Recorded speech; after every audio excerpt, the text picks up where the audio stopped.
Number 105 پڑھیں گے جی۔ اعوذ باللہ من الشیطان الرجیم اعوذ باللہ من الشیطان الرجیم بسم اللہ الرحمن الرحیم بسم اللہ الرحمن الرحیم انما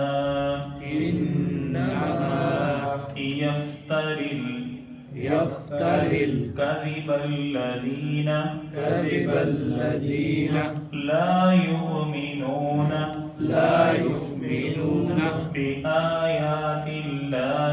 بآيات الله وأولئك هم الكاذبون جزاک اللہ حسن الجزاء فی الدنیا والآخرہ۔ انما بے شک یفتر الکذب الذین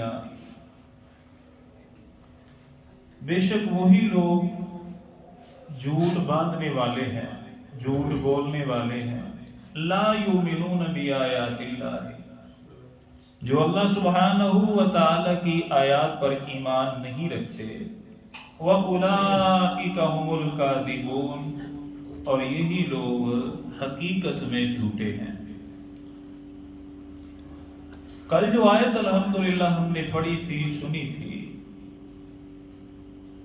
اس آیت میں بھی اللہ تعالیٰ نے ان لوگوں کا ذکر فرمایا کہ وہ لوگ جو اللہ تعالیٰ کی آیات پر ایمان نہیں لے کر کے آتے، ان کی اس برائی کی وجہ سے اللہ تعالیٰ انہیں ہدایت سے محروم رکھتے ہیں۔ اور اس آیت میں اللہ تعالیٰ نے فرمایا کہ اللہ تعالیٰ کی آیات کے اوپر وہ کبھی ایمان نہیں لے کر کے آئیں گے کہ جو جھوٹ باندھنے والے، جھوٹ گڑنے والے ہیں۔ پیارے پیغمبر علیہ الصلوۃ والسلام صادق تھے، امین تھے، میرے نبی نے کبھی اپنی زندگی میں نبوت سے قبل اور بعد کبھی جھوٹ نہیں بولا۔ صحیح بخاری میں آپ پڑھیں نا، کتاب الایمان میں آپ کو یہ حدیث ملے گی۔ جب ابو سفیان ابھی کلمہ نہیں پڑھا تھا، یہ روم کے علاقے میں سفر کرتا کرتا جا رہا ہے، تو شاہ ہرقل جو روم کا بادشاہ ہے، اسے پتہ یہ چلا کہ وہ نبی کے جو محمد صلی اللہ علیہ وسلم ہے، جس سرزمین میں آپ نے نبوت کا اعلان کیا ہے، وہاں سے ایک وفد آیا ہے۔ تو ابو سفیان تھا، اسے بلایا، ساتھ اس کے ایک اور تھے۔ تو ہرقل نے یہ کہا کہ مجھے پتہ یہ چلا ہے تمہارے علاقے میں ایک محمد صلی اللہ علیہ وسلم نامی شخص ہے جس نے نبوت کا اعلان کیا ہے، کیا تم میں سے کوئی ہے کہ جو اس سے قریبی جانتا ہو، پتہ ہو؟ ابو سفیان کہتا ہے میرے دل میں خیال آیا کہ میں جاؤں گا، مجھے بڑی دشمنی تھی، میں نے کہا میں اس کا عزیز ہوں، میرا اس کے ساتھ تعلق بھی ہے، میں اس کا قریبی ہوں، میں اسے جانتا ہوں۔ پھر میرے دل میں خیال آیا آج میں اتنا جھوٹ بولوں گا، یہ شاہ ہرقل یہاں سے ایک لشکر لے کر کے جائے گا اور نعوذ باللہ جناب محمد الرسول اللہ صلی اللہ علیہ وسلم کو شہید کر دے گا، قتل کر دے گا۔ لیکن ہوا یہ کہ جو شاہ روم تھا نا، ہرقل تھا، اس نے میرے پیچھے ایک بندے کو کھڑا کر دیا۔ اب آپ دیکھیں، تھا وہ بھی غیر مسلم، ابو سفیان نے بھی کلمہ نہیں پڑھا تھا، لیکن آپ توجہ فرمائیں کہ بات کتنی پیاری ہے۔ شاہ روم نے، ہرقل نے پیچھے ایک شخص کھڑا کر دیا، وہ کہنے لگا یہ بھی تمہارا عزیز ہے، تمہارا ساتھی ہے، میں تم سے سوال کروں گا اور اگر تم نے جھوٹ بولا یہ پیچھے والا اصلاح کرے گا۔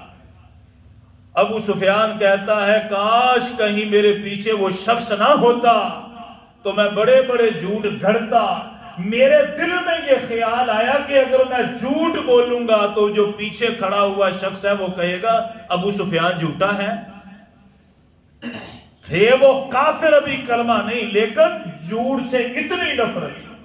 آج کے مسلمان مجھے ابھی بھی یاد ہے ایک محفل میں بات ہوئی، میں وہاں پر بیٹھا تھا، 2-4 بندے میرے بارے میں باتیں کرنے لگ گئے، میں نے کہا یار جو بڑا تھا، میں نے کہا یہ جھوٹ بول دے، کہنے لگا قاری صاحب کی ہاں جھوٹ ہی بول رہے ہیں، اور اللہ کی قسم جو میرے بارے میں جھوٹ بول رہا تھا وہ کہنے لگا کیا کرے مجبوری ہے جھوٹ بولنا ہی پڑتا ہے، کیا کرے مجبوری ہے جھوٹ بولنا ہی پڑتا ہے۔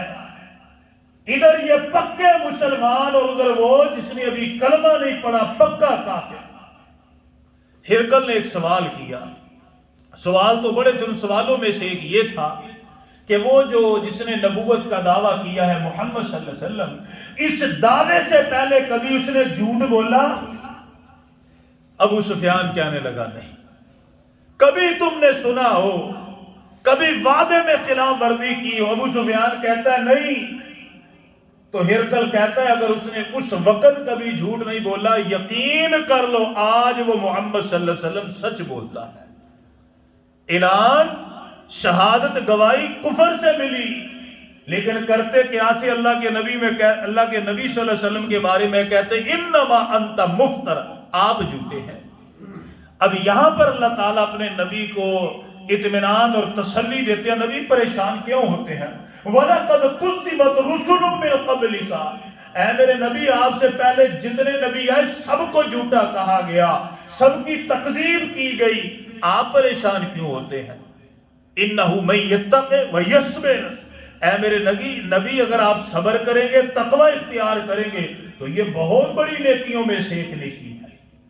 انما یفتری الکذب الذین لا یؤمنون بآیات اللہ، اے میرے نبی جن کا اپنا ایمان نہیں آیات اللہ پر، اللہ کی آیات کے اوپر، اللہ کی نشانیوں کے اوپر، جو قرآن پر ایمان نہیں لے کر کے آتے وہ کہاں اسے مانیں گے؟ نبی آپ پڑھ کے بھی سنائیں گے یہ پھر بھی انکار کریں گے۔ اور آپ توجہ فرمائیں، جو لوگ جھوٹے ہوتے ہیں دنیا میں بھی رسوا، آخرت میں بھی رسوا۔ اللہ تعالیٰ فرماتے ہیں سورہ آل عمران میں کہ جب حضرت موسیٰ علیہ السلام گئے نا کوہ طور پہاڑ کے اوپر، تو سامری نے ایک بچڑا بنایا اور کہنے لگا ھذا الہکم و الہ موسیٰ، یہ ہمارا بھی الہ ہے، موسیٰ علیہ السلام کا بھی الہ ہے، وہ بھول گئے۔ جب موسیٰ علیہ السلام واپس آئے آپ ناراض ہوئے۔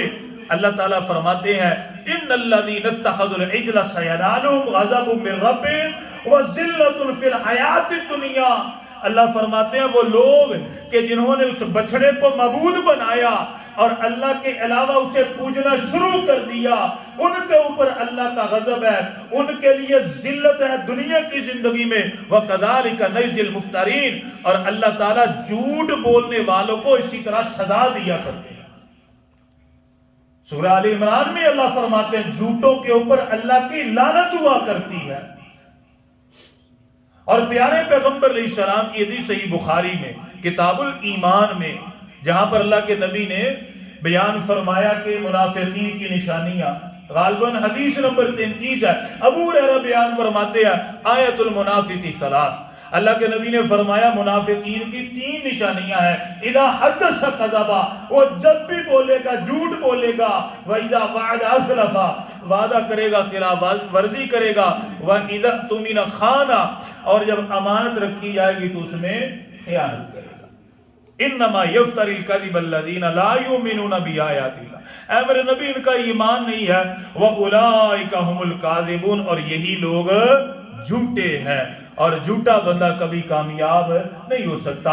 اللہ کے نبی کی دی صحیح مسلم میں آپ نے فرمایا یاکم والکذب، جھوٹ سے بچو، جھوٹ انسان کو گناہ کی طرف لے کے جاتا ہے، اور جو گناہ ہے وہ انسان کو اللہ کے غضب اور جہنم کی طرف لے کر کے جاتا ہے۔ اللہ تعالیٰ ہمیں جھوٹ جیسے گناہ سے بچائے، اللہ تعالیٰ قرآن مجید پر ہمیں ایمان لے کے آنے کی توفیق عطا فرمائے، اور اس کے مطابق اپنی زندگیوں کو بدلنے کی توفیق عطا فرمائے، آمین ثم آمین۔ تو جو نماز تھی ماشاءاللہ وہ ہم نے 2 سجدوں کے درمیان کی دعا پڑھی تھی، آج ہم پڑھیں گے التحیات۔ التحیات للہ، اے اللہ میری تمام زبانی باتیں آپ ہی کے لیے ہیں، والصلوات، اور میری بدنی باتیں بھی آپ ہی کے لیے ہیں، والطیبات، اور میری مالی باتیں بھی آپ ہی کے لیے ہیں۔